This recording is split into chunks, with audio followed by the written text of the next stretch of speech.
अरावली के अंदर आप ऐसे कौन से मिनरल्स देखते हैं जो मेटालिक मिनरल्स के अंदर और राजस्थान को इंडिया के लेवल पे अपने आप में फर्स्ट रैंक पे दिखते हैं? हाँ, मुझे योगा के बारे में बताइए। कौन कौन से आसन है जो अपने कमर के लिए, बैक होती है ना, बैक बोन के लिए अच्छे हैं, या बैक इंजरी के लिए वहां पे रिलैक्सेशन होता है। महिलाओं का पॉलिटिक्स में पार्टिसिपेशन बढ़ाया कैसे जा सकता है? तो आपको क्या लगता है कि राजस्थान के हेल्थ इंफ्रास्ट्रक्चर में क्या क्या चैलेंजेस हैं?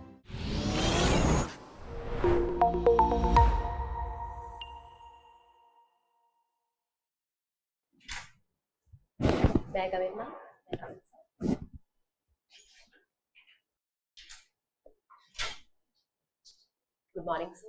Good morning. बैठिए। Thank you. अपने बारे में कुछ बताइए। मैम, मैंने 10th और 12th की एजुकेशन केंद्रीय विद्यालय भरतपुर से की है। उसके बाद मैंने ग्रेजुएशन किया है फिजियोथेरेपी का देहरादून उत्तराखंड से। फिर मैंने मास्टर्स किया है। केंद्रीय विद्यालय की जो स्थापना है क्यों की गई थी? मैम, केंद्रीय विद्यालय मतलब क्या पर्पस था इनको एस्टैब्लिश करने का? मैम, जो हमारे सैन्य अधिकारी होते हैं, सैनिक होते हैं, उनके जो बच्चे होते थे उनके लिए कोई ऐसी शिक्षा का प्रावधान नहीं था कि जैसे ट्रांसफरेबल जॉब्स हैं, तो कोई ऐसी शिक्षा नहीं मिल पाती थी, उन्हें स्कूल चेंज करने पड़ते थे या बीच में वो उसके साथ कोप अप नहीं कर पाते थे। इसकी वजह से ये केंद्रीय विद्यालय शुरू किए गए। बाद में और सेंट्रल सर्विसेज भी इसमें इंक्लूड कर दी। महिलाओं का राजनीति में पार्टिसिपेशन बढ़ाना आपको क्यों जरूरी लगता है? ना, हमारे देश की करीबन 50% जो पॉपुलेशन है वो महिलाओं से बनी है, और अगर हम इनको रिप्रेजेंटेशन देंगे पॉलिटिकल अपनी जो लीडरशिप में भी, तो महिलाओं के प्रति जो संवेदनशीलता है समाज में वो बढ़ सकती है। उनकी जो विशेष जो उनकी परेशानियां हैं उनको अच्छे से समझ के उनके लिए जो पॉलिसी मेकिंग हो सकती है वो अच्छे से हो सकती है। मैम, इसमें हम सभी वुमेन के एम्पावरमेंट को भी इंश्योर करेंगे। महिलाओं का पॉलिटिक्स में पार्टिसिपेशन बढ़ाया कैसे जा सकता है? मैम, सबसे पहले तो पॉलिसी मेकिंग में ही हमें चेंजेस करने पड़ रहे हैं, जो कि है भी कि अभी जैसे नारी वंदन जो अधिनियम लेकर आए हैं, जो एक्ट बना है, और जिसमें 33% हम प्रोविजन लेकर आए हैं पार्लियामेंट में और स्टेट लेजिस्लेचर में भी, जो रिजर्वेशन का कॉन्सेप्ट है। फिर मैम, PRIs में भी है ये प्रावधान। दूसरी चीज है मैम कि हमें लेडीज को खुद भी पॉलिटिकली अवेयर करना पड़ेगा ताकि वो भी आगे बढ़ के अपनी जो रिप्रेजेंटेशन है उसको बढ़ा सके। यही हुई पॉलिटिकल अवेयरनेस के लिए हमें क्या प्रयास करने चाहिए एग्जैक्टली? क्योंकि जो देखने में ये आता है कि जो महिलाएं हैं वोट भी अपनी मर्जी से नहीं डालती, उनके जो फैमिली में जो भी मेल मेंबर्स हैं वो उनके वोटिंग बिहेवियर को भी प्रभावित करते हैं। तो इसके लिए क्या क्या किया जा सकता है? मैम, मुझे लगता है सबसे पहले हमें लिटरेसी बढ़ानी पड़ेगी, और स्कूल के लेवल से ही हमें कॉन्स्टिट्यूशन है जो भी इसके प्रावधान है वो बचपन से ही सिखाने पड़ेंगे। तब जाके मुझे लगता है कि महिला एक सक्षम अपनी एक विचार। कॉन्स्टिट्यूशनल जो प्रोविजंस की आप बात कर रहे हैं, आपको ऐसे कौन से प्रोविजंस आपको लगते हैं जो कि हर बच्चे को पता होना चाहिए स्कूल जाने वाले? आप ऐसे कौन से प्रोविजंस है जो आप चाहेंगे कि हम बच्चों को उनके स्कूल एजुकेशन में एकदम अर्ली स्टेज पे उन्हें सिखाएं? मैम, सबसे पहले तो मैं चाहूंगी कि फंडामेंटल ड्यूटीज हम बताएं, जिसमें कि कोई ब्रदरहुड की भावना है, अपने आप को साइंटिफिकली एक्सप्लोर करने की भावना है, वुमेन के प्रति जो अपनी उनकी डिग्निटी को मेंटेन करने के लिए जो वो सबसे पहले बताना चाहिए। फिर जो पॉलिटिकल राइट्स हमें दे रखे हैं कि वोटिंग कितनी इम्पोर्टेंट है वो बताना चाहिए। हमें संविधान में कौन कौन से पॉलिटिकल राइट्स मिले हुए हैं? मैम, पॉलिटिकल राइट्स में है कि हर कोई वोट कर सकता है बिना किसी डिस्क्रिमिनेशन के, और आप बिना किसी डिस्क्रिमिनेशन के आप एनरोल हो सकते हैं वोटर लिस्ट में, और 18 साल से ज़्यादा का जो भी एनरोल्ड कैंडिडेट है वो वोट कर सकते हैं। और इक्वालिटी का राइट है मैम। DPSP में मैम जस्टिस, इक्वल जस्टिस की बात की गई। इलेक्शन लड़ने का भी तो आपको राइट मिला हुआ है। जी मैम। जी मैम। चलिए, ठीक है। आपका होम डिस्ट्रिक्ट भरतपुर है? जी सर। ग्रेजुएशन डिस्ट्रिक्ट आपका देहरादून? जी सर। इन दोनों ही टाइटल के लास्ट में कुछ शब्द है, जैसे भरत, भरत के आगे पुर लगा हुआ है और देहरा के आगे दून लगा हुआ है। जी सर। इन शब्दों के मीनिंग क्या है? सर पुर का तो मुझे सॉरी अभी याद नहीं आ रहा है, लेकिन दून से है कि जो शिवालिक श्रृंखला में आती है देहरादून, तो वहाँ पे जो वैलीज है, जो रिवर की वजह से, जो इरोजन हुआ उसकी वजह से वैलीज बनी है, उसको दून कहा गया है। और ये देहरा शब्द? सर देहरा शब्द जो देहरादून का मेन जो फाउंडेशन जो किया गया था, सिख धर्म के जो गुरु थे, गुरु हर राय जी, उनके बेटे जो थे, उन्होंने आके यहाँ पे एक एरिया है जिसको कहते हैं खुरबुड़ा, वहाँ पे आके उनके जो घोड़े का खुर जो अड़ गया था, तो वहीं पे उन्होंने अपना डेरा डाल दिया था, जिससे ये नाम पड़ा देहरादून, जो बदल के फिर देहरादून। अच्छा, भरतपुर डिस्ट्रिक्ट है, उसको अपने एनसीआर रीजन में भी माना जाता है। जी सर। ये एनसीआर टाइटल क्या है?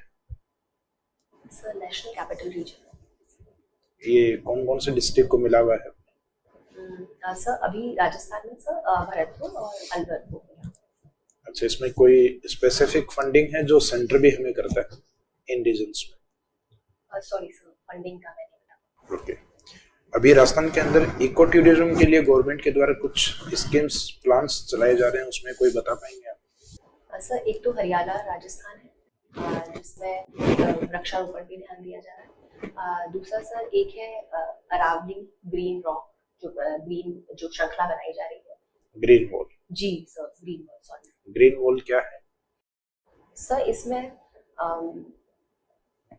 गुजरात, राजस्थान, पंजाब और हरियाणा के क्षेत्र में एक अफ्रीका के मॉडल के बेसिस पे सर प्लांटेशन किया जाएगा, और जिससे कि वहाँ की बायोडाइवर्सिटी को बचाने के लिए और क्लाइमेट चेंज पे जो किस डिपार्टमेंट के द्वारा ये प्लांटेशन जो?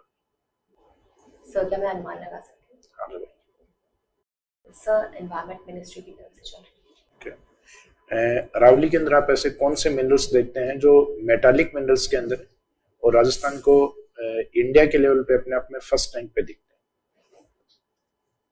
एज ए स्टोरेज या प्रोडक्शन? सर सेलेनाइट है, और सर जिंक है, लेड है, और वॉल्स्टेनाइट है। जी सर। ये राजस्थान के अंदर जो पेट्रोलियम बेसिन्स हैं, ये किस क्षेत्र में विस्तृत है? पेट्रोलियम जोन या पेट्रोलियम बेसिन्स?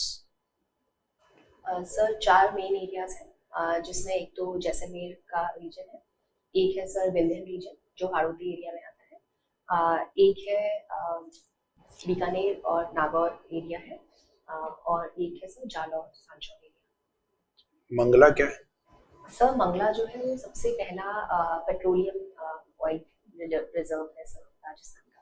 राजस्थान के कौन से डिस्ट्रिक्ट में? सर मैं मुझे थोड़ा कंफ्यूजन है जैसलमेर और बाड़मेर में से। अच्छा, पेट्रोलियम का हम प्रोडक्शन करने के बाद रिफाइनरीज जो लगाते हैं, स्थापित करते हैं, उन रिफाइनरीज के अंदर अभी वर्तमान में राजस्थान में कितनी रिफाइनरीज हैं, पेट्रोलियम रिफाइनरीज हैं जो ऑपरेट हो रही?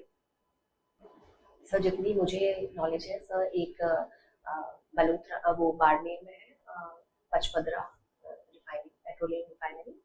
क्या काम कर रही है इस सेक्टर में? जी सर। पेट्रोलियम रिफाइनरी क्या इस सेक्टर में काम कर रही है? अभी प्रोडक्शन का काम स्टार्ट हो गया है वहां से? Sir with my limited knowledge मुझे जहाँ तक अनुमान है कि प्रोडक्शन शुरू है, और 9 MMBGA प्रोडक्शन करते हैं। रिफाइनरीज क्या अपने पब्लिक सेक्टर में होते हैं या प्राइवेट सेक्टर में इनको एस्टेब्लिश कर सकते हैं?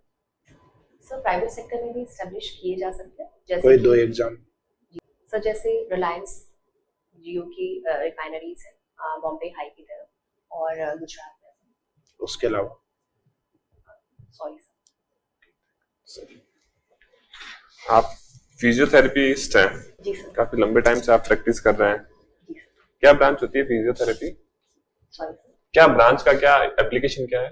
सर बैचलर्स लेवल होता है जो कि एलिमेंट्री। या प्रैक्टिस में क्या एप्लीकेशन है? इन प्रैक्टिस में आप what do you do? Sir masters level पे बहुत सारी स्पेशलिटीज हैं, जैसे मेरी स्पेशलिटी न्यूरो है, बाकी ऑर्थो है, स्पोर्ट्स इंजरी है, पीडियाट्रिक्स है, जीरियाट्रिक्स है, रिहैबिलिटेशन अलग से होता है सर। तो जो मैं प्रेजेंटली अभी प्रैक्टिस कर रही हूँ उसमें सर जिस तरह के भी पेशेंट्स आते हैं, जैसे कि स्पोर्ट्स से रिलेटेड कंडीशंस आती हैं, फ्रोजन शोल्डर के केसेस बहुत हैं, मैकेनिकल बैक एक्स हैं, पॉस्चर रिलेटेड कंडीशंस हैं, और सर बच्चों की भी बहुत प्रॉब्लम्स आप होती हैं। न्यूरो फिजियोथेरेपी आपका स्पेशलाइजेशन है। जी सर। न्यूरॉन क्या आता है? न्यूरॉन सर बेसिक स्ट्रक्चर है नर्व टिश्यू का, और सर ये एक्सॉन एंड डेंड्राइट, जो एक्सॉन स्ट्रक्चर होता है इसमें dendrite. How would you define it in one line sentence? Sir it is the structural unit, basic functional जी। Unit of brain. जी ओके। सर। तो अभी रिसेंटली नोबेल अवार्ड मिला है न्यूरल मेडिसिन में ही, आप अवेयर है उससे इस साल का? नहीं, चलिए कोई बात नहीं। आप मुझे ये बताइए, आज योगा दिवस भी है और आप खुद एक फिजियोथेरेपी है जो भी योगा का ही एप्लीकेशन ही है उसमें भी। तो योगा में कौन कौन से आसन ऐसे हैं, ऐसी कौन सी योगिक क्रियाएं हैं जो मॉडर्न साइंस ने यूज की है और आप उनका एप्लीकेशन देख पा रहे हैं?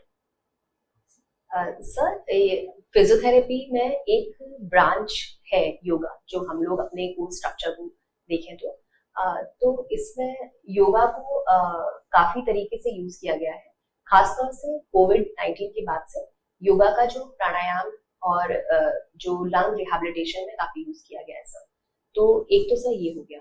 दूसरी चीज है सर कि जैसे सूर्य नमस्कार है, उसका ही बहुत सारे मॉडिफाइड वर्जन्स जो होते हैं वो हम एक्सरसाइज फॉर्मेट में यूज करते हैं सर। आपको ये लगता नहीं फिजियोथेरेपी ने अपना जो एंशिएंट नॉलेज है उसको चुरा के उसका साइंटिफिक स्ट्रक्चर बना के पोर्ट्रे कर दिया? बाकी जो भी आप फिजियोथेरेपी में काम करते हैं वो सारा योगा में है। आप एक ब्रांच बोल रहे हैं बट आई डिफर कि सब कुछ yoga offers you. Do you agree? Sir मैं थोड़ा सा अलग होना चाहूंगी यहाँ पे, क्योंकि जो फिजियोथेरेपी है उसका ओरिजिन वेस्टर्न है, वो इंडियन ओरिजिन नहीं है। और वर्ल्ड वॉर सेकेंड के समय जो वहाँ पे सैनिक थे उनके इलाज के लिए इसको शुरू किया गया था। बाकी जब ये इंडिया में आया तो इसमें योगा को इन्वॉल्व किया गया, और जो फिजियोथेरेपी एक्चुअली है उसमें ऐसा एक्सरसाइज और इलेक्ट्रोथेरेपी का कॉम्बिनेशन दिया जाता है, जबकि योगा हमारा अपने आप में एक बहुत ही विशाल साइंस है और कंपेयर नहीं कर सकते सर। सबकी अपनी विशेषताएं हैं और सबको एक साथ मिलके तो आप दोनों को डिवाइडेड प्लेटफॉर्म पर रखेंगे, योगा अलग है फिजियोथेरेपी अलग है? सब बेसिक्स डिफरेंट है। जी सर। चलिए कोई बात नहीं। आप मुझे योगा के बारे में बताइए, कौन कौन से आसन है जो अपने कमर के लिए, बैक होती है ना, बैकबोन के लिए अच्छे हैं, या बैक इंजरी के लिए वहां पे रिलैक्सेशन होता है? सर एक तो मकर आसन कर सकते हैं, दूसरा सर भुजंग आसन हो सकता है जब एक्सटेंशन इंजरीज अगर हुई है तो। सर एक है नी टू चेस्ट, सीधा लेट के और पैरों को चेस्ट तक लाने का। सर ये बेसिक एक्सरसाइजेस है। बाकी पैर उठा के उसको होल्ड करके, ये भी एक बहुत अच्छी एक्सरसाइज है कमर की। चलिए ठीक है। आप मुझे ये बताइए कि स्लिप डिस्क जो एक बहुत कॉमन इंजरी है, उसकी रिकवरी के लिए कौन सी टेक्निक यूज की जाएगी आप फिजियोथेरेपी में? सर सबसे पहले तो स्लिप डिस्क के बहुत तरीके हैं, बहुत रेंजेस हैं। तो सबसे पहले हमें ये असेस करना पड़ेगा कि किस लेवल का इंजरी है। दूसरी चीज है सर, इनिशियली हमें उसको प्रोटेक्ट करने के लिए रेस्ट प्लस कुछ एक्सरसाइजेस जो है वो बतानी है। फिर ग्रेडेड वे में उसका प्रोग्रेसिवली ट्रीटमेंट स्टार्ट होगा, जिसमें इलेक्ट्रोथेरेपी हम यूज करेंगे, साथ में कुछ स्पेसिफिक एक्सरसाइज है, और सर फिर ग्रेडेड वे में ही उनको इम्प्रूव किया जाएगा। वैसी स्पेशल टेक्निक नहीं है इलेक्ट्रोथेरेपी के अलावा? टेक्निक में हम बहुत सारी टेक्निक यूज करते हैं, बट केवल एक टेक्निक नहीं हो पाएगी। चलिए ठीक है, लास्ट सवाल मेरा आपसे। रिसेंट में ईरान इजराइल वॉर चल रहा है, आप अवेयर हैं उससे? जी सर। आप मुझे ये बताएंगे ईरान के बॉर्डर स्टेट्स कौन कौन से हैं? Sorry sir. राजस्थान का देखोगे आप तो जो अपने इंडिकेटर्स हैं, हेल्थ इंडिकेटर्स में बहुत पीछे हैं।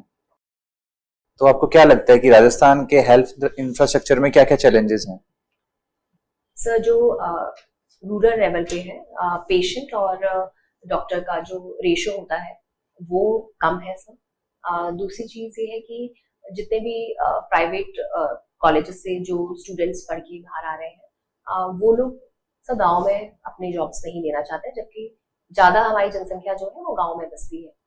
दूसरी चीज है सर कि जो पॉलिसी मेकिंग है वो हो रही है, लेकिन करप्शन भी एक बहुत बड़ा चैलेंज है, जैसे कि अभी काफी योजनाओं में देखा भी गया है।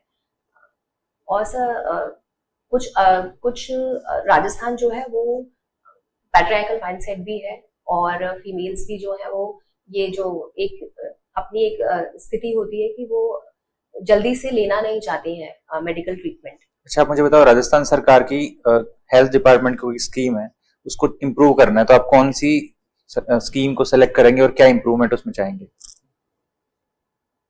सर मैं चाहूंगी कि जो दुर्घटना बीमा योजना है उसको थोड़ा और एक्सटेंड किया जाए, और उसके जो प्रोविजंस हैं उनमें मतलब ताकि कम्युनिटी जो है वो ज्यादा हेल्पफुल हो एक दूसरे के लिए, तो ऐसे कुछ प्रोविजंस करने चाहिए सर। होलिस्टिक गवर्नेंस का नाम सुना आपने? होलिस्टिक गवर्नेंस क्या होता है? होलिस्टिक गवर्नेंस सब इतना लिमिटेड नॉलेज। होलिस्टिक गवर्नमेंट से मैं समझती हूँ कि जिसमें आप बहुत सभी पैरामीटर्स पे काम करें, जैसे कि अगर आप हेल्थ के इशू को भी लें, एजुकेशन पे भी काम करें, आप इंडस्ट्रियल डेवलपमेंट पे भी काम करें, सस्टेनेबल डेवलपमेंट पे भी काम करें, तो मुझे लगता है सर इंक्लूसिविटी जब आप आ जाएगी तो उसको होलिस्टिकली डेवलपमेंट कहा जाएगा।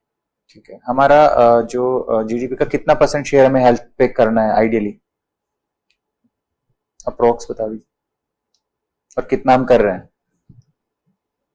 सर करीबन 2 से 3% कर रहे हैं सर, नेशनल या राजस्थान के लेवल? नेशनल है सर। जहां तक मुझे अभी याद आ पा रहा है, क्या मैं सर अनुमान लगा सकती? शायद 1.8% है सर, और करीबन 3% तक हम ले जाना चाह रहे हैं इसको। ओनली 3%? अच्छा, नेटल और नियोनेटल में क्या डिफरेंस है? सर नियोनेटल जो है वो 0 से 28 डेज तक का माना गया है टाइम पीरियड, और सर नेटल उसके बाद का समय जो माना गया है वो माना गया है। चाइल्ड मैरिज के पीछे आपको क्या रीजन लगते हैं? मतलब क्यों करते हैं? हम लोग इतना कैंपेन भी चला रहे हैं कि बाल विवाह नहीं होना चाहिए, सरकार इतना अफोर्ड भी कर रही है, बच्चों को पढ़ा भी रहे हैं, स्कूल में भी सिखा रहे हैं, उसके बावजूद भी लोग करते हैं, क्यों? मैम सबसे पहला तो ये है कि एक तो कल्चरल जो माइंडसेट है जो शुरू से रहा है राजस्थान में खासतौर से, एक तो वो कारण है। दूसरा पॉवर्टी एक कारण है जिससे बचने के लिए जल्दी शादी होती है। कुछ मैम एक पैट्रियार्कल माइंडसेट है। चौथा मैम ये है कि एक सामाजिक दबाव है मैम कि लड़की को ज्यादा दिन तक घर पे नहीं रखेंगे, उसके सिक्योरिटी के इश्यूज हैं, तो इसलिए मैम मेनली जल्दी शादी की जाती है। आप सेलेक्ट हो जाती हैं, आप एक जगह पे पोस्टेड हैं, वहाँ पर एक सामूहिक विवाह किया जा रहा है, और काफी सारे पॉलिटिकल लोग भी, समाज के भी काफी फेमस लोग उस सामूहिक विवाह को करवा रहे हैं, तो आपको भी उसमें एज ए गेस्ट बुलाया जाता है, स्पेशल गेस्ट। आप वहाँ जाती हैं और आप देख रही हैं कि जो सामूहिक विवाह हो रहा है उसमें कुछ एक पेयर ऐसे हैं जो कि अभी बच्चे हैं, 18 साल से कम उम्र के हैं, उनकी भी शादी हो रही है। ज्यादातर लोग बड़े हैं, 2-4 ऐसे भी पेयर हैं, तो अब आप क्या करेंगे? मैम सबसे पहले तो जो भी उन पेयर की शादी करवा रहे हैं, पहले तो मैं उनको इस चीज से आगाह करवाऊंगी कि ये शादी रोकी जाए। दूसरी चीज मैम उनको मैं जो लीगल प्रोविजंस है वो बताऊंगी कि इसके लिए सजा के भी प्रावधान है अगर आप इसको नहीं मानते हैं तो। अगर फिर भी नहीं होता है मैम तो वहाँ पे जो भी कोई बुद्धिजीवी लोग होंगे, जो लीडर्स होंगे, उनसे भी हम आग्रह करेंगे कि इस तरह की चीज ना की जाए। उसके बाद भी अगर नहीं होता है तो मैम फिर हम जो भी लीगल प्रोविजंस है उसको करने की कोशिश करेंगे। चलिए ठीक है, आपका इंटरव्यू में थैंक यू।